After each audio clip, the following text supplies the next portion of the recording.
morning to you. Good morning to you, sir. And welcome to the Big Brother Diary Room. Big Brother? Yes. Oh, more so, Big Sister. I don't watch Big Brother. Shut up. Welcome, hi. Hiya.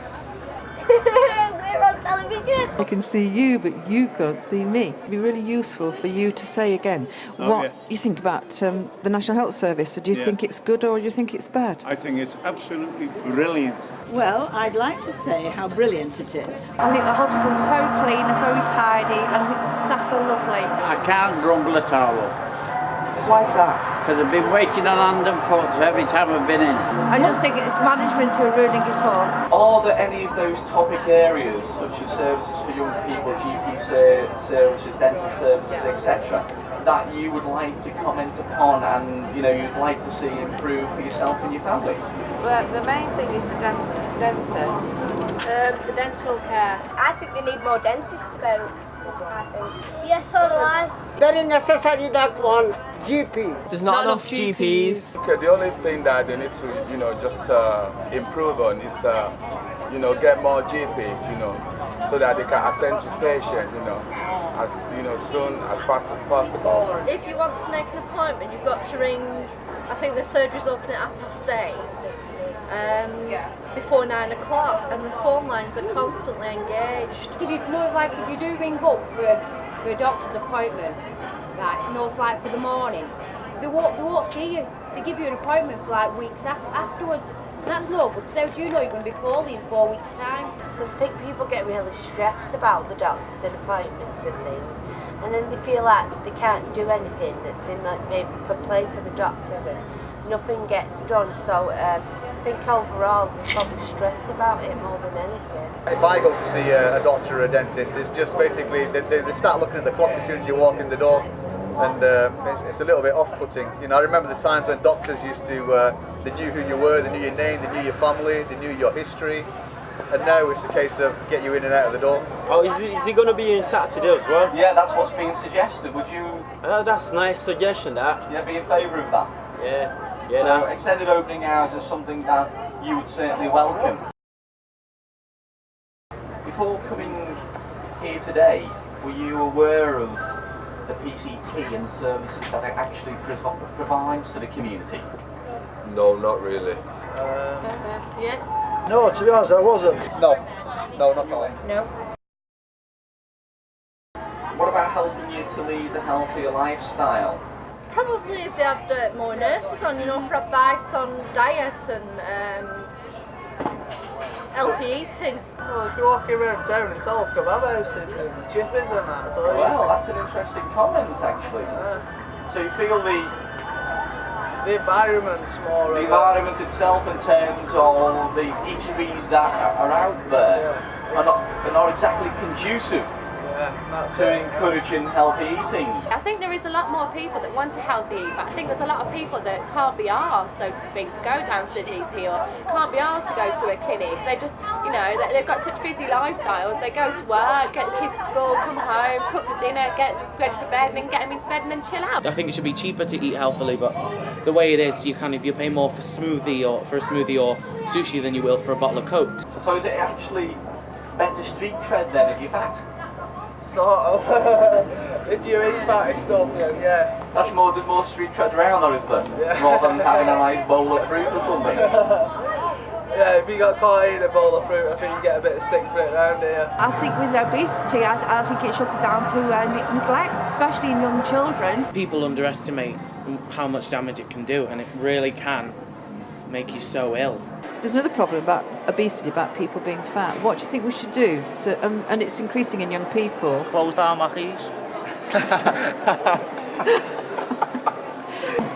The parents should stop letting the children have takeaways and unhealthy food. Handcuffed them to a treadmill. More activities for mothers and kids to get into to keep their kids healthy, plus us healthy. But I think they should do more free stuff for people who maybe can't afford to go to the gyms and all that. Yeah. Buy them a leisure pass. Yeah, leisure passes, free leisure passes, so that way they'd be more ready, willing to go to the gym rather than spend loads of money. Cheaper gyms. Cheaper gyms? Gyms are £26 a month when people can't afford to pay it. Okay. They're not going to go to them. I think if GPs had a closer link to health clubs, health centres, that kind of stuff, you know, fitness gyms, maybe to dietitians, and basically rather than just write out some pills or liquids or medicines in general, to actually make suggestions as well as to what a person can do to improve their diet, maybe recommend them to somebody in the community. Do you think that young people have any major health problems? No, not really. No, I don't think so. I can't think. Don't know, no. Well, apparently one major problem is smoking. Oh yeah. And they want to stop people smoking. Do you think that's a good idea? Yeah, no, because I smoke. Well, I smoke myself, so I don't know. Well, really, it's up to them, really, if they want to stop smoking, isn't it, really? We can't say not smoking. But say if somebody said, right, I want to stop smoking. Yeah, I say that every day. You don't notice, like, how bad it is, because, like, your parents do it and, like, people you know do it, so... But you're fully aware of the consequences of smoking? Yeah. I presume you don't want a chance of going blind or having heart disease or dying of lung cancer? Wow, can you go blind off smoking? Huh? Can you go blind off smoking? Yeah. Really? Yeah. If you get diabetes, which smoking is you're prone to. Is it diabetes?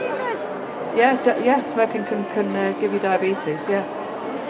What do you think we can do to get young people who are smoking too much to not? Show them what it does to you. Just think better awareness of what nicotine can actually do to you. Yeah. I think that we've had the adverts that were sort of banned because he went too far. Well, personally, I lost my mother and my father to nicotine-related death, and I think that they're not hard enough. They've started in one good thing by getting rid of smoking in pubs and restaurants. Another major problem is about binge drinking. Alcohol's a major problem. That's what I was talking to the volunteer about as well. What really annoyed me as well was this guy who lives here, Alan Hansen, I think his name is. Oh, Alan Hansen, yeah. He advertises for Morrison's. Yes. And they're advertising at £11 a litre. A litre for alcohol, whether it's gin or whiskey or whatever. So you think role models like Alan Hansen shouldn't be doing that? Exactly. And I think if they showed people dying of liver disease, cirrhosis to the liver, and everything else, then I think that would actually put people off, because it's a dreadful way to die. Slow, painful death. What about drugs? Do you think we should encourage people to start taking drugs? Yeah. Why? Because bagheads, I hate them all. I know, yeah, smackheads should be lined up against the wall and shot. What would be the youngest person that you know of smoking How old is he? cannabis? 7. 7 years of age. Yeah. And how does that young person of 7 get hold of?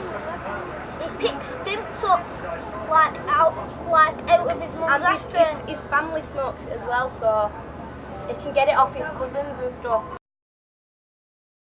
And there's housekeeping. I want to know. I thought you dealt with me very well, considering everyone's under a lot of pressure, because I'd just done my hamstring, and that was brilliant. But when I said to the woman, "Do you want my boot back?" and she said no. Well, I don't know how much this boot costs, but all I know is all you have to do is wash the sleeve, and it's usable again. So you're wasting money. So how many other things are you wasting money on? I deal more with health visitors than I do doctors or anything like that, and special clinics. And I think they're brilliant, to have a special clinic designed for children. But what you just said before is that you think we should target the children, yeah? Oh, yeah. You must. If you fail them, you fail society. This is kind of just a compliment kind of thing, but I think even though the hospitals aren't so what some people are like, I think I like the way the NHS has kind of moved out and done more practical stuff, like we've got NHS people, we've got an NHS nurse who comes into our school and things like that. So I like the way now it's easier to access and there's more down-to-earth things and more things which people can use rather than just a hospital. Is there anything else that you're an issue that you're burning to say? No, that's all I wanted to say, just really to fully back the National Health in everything they do. They've been absolutely wonderful in my case. Well, thank you for that, because I'm sure we get a lot of people in being quite critical, so it's really nice to have somebody coming in who's being quite positive and praising. As I say, I've had my money's worth out, and hopefully they've made me better.